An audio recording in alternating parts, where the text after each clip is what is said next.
Serials never tire of delighting us, not only with good premieres, but also with the long-awaited continuation of already favorite projects. In order not to miss the most interesting ones, I will tell you about both. Number 1, All the Light We Cannot See. Netflix series based on Anthony Jodorowsky's award-winning bestseller of the same name. The script was adapted here by Steven Naik himself, directed by Sean Levy, and the cast includes Lewis Hoffman of The Darkness, Hugh Laurie, and Mark Ruffalo. The series is set during World War II. A visually impaired French woman in occupied Paris, risking her life, goes on the radio, and at the same time, her father and uncle are looking for an SS officer. The opinion of critics and viewers about this series is radically different. Critics, for the most part, did not fully appreciate it, and ordinary viewers called the series more worthy than most projects of the Netflix platform. The series does an excellent job of showing the horror and chaos of war and interweaves reality with fantasy and magic. Plus great art, impressive visual attention to detail. Admittedly, some fans of the book still lack depth. All 4 episodes of this miniseries are out now. The most important light is the light you cannot see.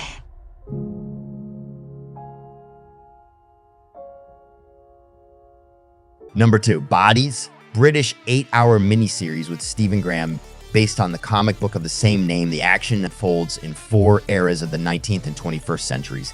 London detectives living in different times investigate the mysterious murder of the same man. By genre, this series is not so much a detective as a fantastic thriller which attracts attention, first of all by its intriguing and mysterious concept. The series does not accelerate immediately, but by the middle of the series is confidently gaining momentum and does not stop. All episodes have already been released.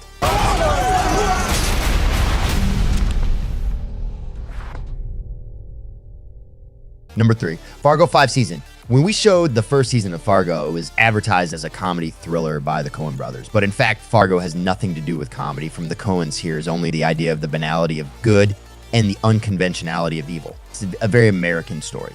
Here are plots about little people, stupid, good, not so good, which fate puts in difficult situations. The script of the 5th season is built on the same scheme. The action takes place in 2019, this time before the main character's life poses 2 questions when the kidnapping of a child is not considered kidnapping, and what if your wife is not your wife? It is still impossible to judge the whole season in a 100%, but most critics and viewers are already praising the beginning. This is primarily due to the fact that the continuation was waited for 3 whole years, and the last season was, well, honestly, at the moment, only 2 episodes of 10 of the 5th season have been released.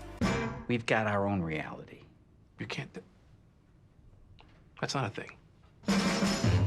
FX's Fargo. Number 4, Monarchy of Monsters, a new sci-fi series with good special effects from the Godzilla universe. After Godzilla's battle with the Titans, which resulted in the complete destruction of San Francisco, people learn about the existence of the monsters directly at the center of the story. A brother and sister who are searching for their father, and along the way learn that he is connected to the mysterious Monarch organization. All in all, the idea of making Godzilla into a TV series sounds enticing, especially that the execution, judging by the first episodes, not pumped up. Everything is large-scale, spectacular, and exciting, and so far it looks like the most successful addition to the monster universe. So all its fans should definitely watch it. So far, 3 of the 10 episodes have been released.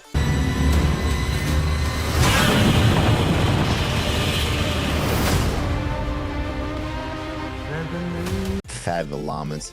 Bass Reese, a new production project by Taylor Sheridan, which in turn is a spin-off of the TV series 1883, but has nothing to do with the characters.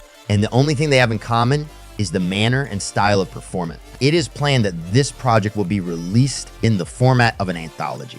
Each season will be dedicated to one of the legendary lawmen of the United States. Specifically, this first story tells about Bass Reese, who in the second half of the 19th century goes from a slave to the first black U.S. federal marshal. The most important thing present here is Sheridan's sturdy and well-worked set of techniques. That is a stunning location, shooting in gritty, charismatic characters, brutality, and a straightforward, solid script. All in all, it's an old-fashioned but good Western that's just fine to shorten the wait for the new season of Yellowstone.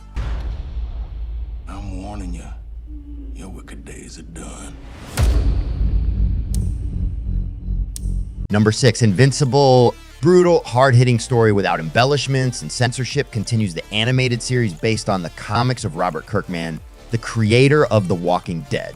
In the first season, the main character acquires superpowers, which he inherited, and he learns to cope with them. But suddenly all his ideas about life and about his superhero father change dramatically. One of the main characters of the new season will be a brilliant scientist who has access to parallel universes. As a result of an accident, he loses his human form and unfairly blames the main character for everything. This cartoon is built on ridiculing favorite superheroes, such cliches, which gives the story freshness and some originality.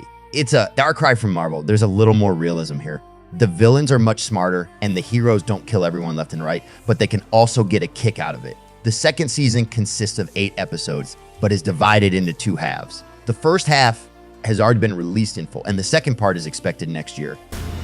And if you think you can stop us, don't forget, I'm...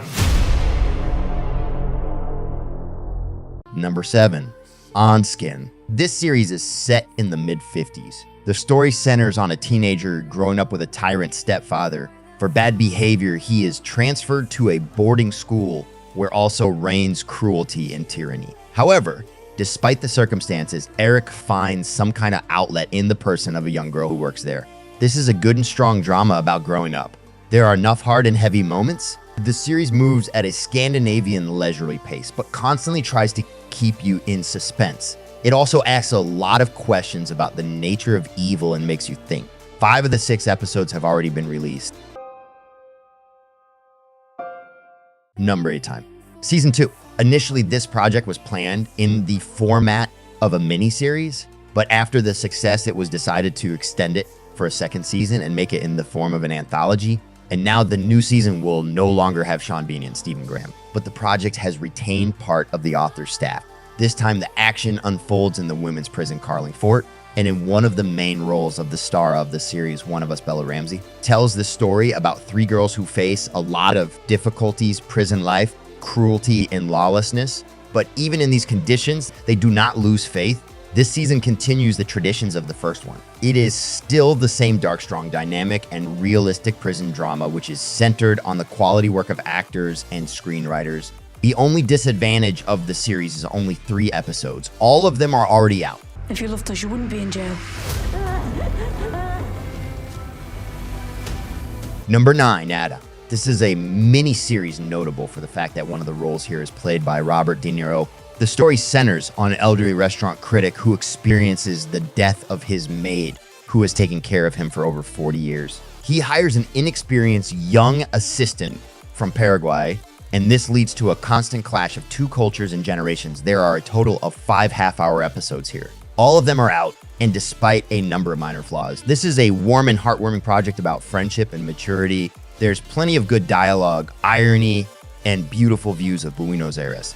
¿Y usted cómo se definiría, maestro? ¿Como un crítico gastronómico? ¿Como un escritor? ¿Como un periodista? Diría que no soy nada. Number 10, A Murder at the End of the World, a project from the creators of one of the most bizarre series called A. The plot here is classic. In the spirit of Agatha Christie amateur detective, at the invitation of a billionaire, is among the guests in his luxurious residence. And when one of those present is found dead, the detective takes up the investigation. Gradually, the classic plot transforms into a cold and dark stylized cyber noir with ideas about artificial intelligence. The series is not without flaws, but here is a beautiful Scandinavian, visually pleasingly tense atmosphere, not bad actors and dynamics. 3 of the 7 episodes are out now. Finding a way out.